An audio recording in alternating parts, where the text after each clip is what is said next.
পাখিগুলা আমাদের দেশে আসে শুধুমাত্র একটু ভালো থাকার উদ্দেশ্যে, কিন্তু আমরা মানুষরা তাদের আর ভালো থাকতে দিলাম কোথায়? যে যেভাবে পারছি সেভাবে মেরে খাচ্ছি। তো বন্ধুরা, আপনারা যারা আমার ভিডিওগুলো দেখেন বা যার সামনে এই ভিডিওটা যায়, আপনাদের কাছে অনুরোধ করব ভিডিওটা শেয়ার করে দিবেন, এবং আমরা যাতে কেউ পাখি না মারি, এবং পাখি যারা মারে সেখানে যেন আমরা প্রতিবাদ করি। পাখিগুলা পরিবেশের সৌন্দর্য বৃদ্ধি করে, এরা তো আমাদের কোনো ক্ষতি করে না। আমাদের কি এতই অভাব পড়ছে যে পাখি মেরে পাখির গোস্ত দিয়ে ভাত খাইতে হবে?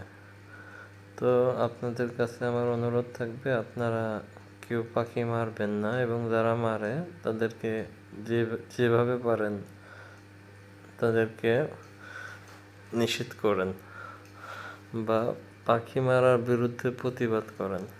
ধন্যবাদ সবাইকে ভিডিওটা দেখার জন্য।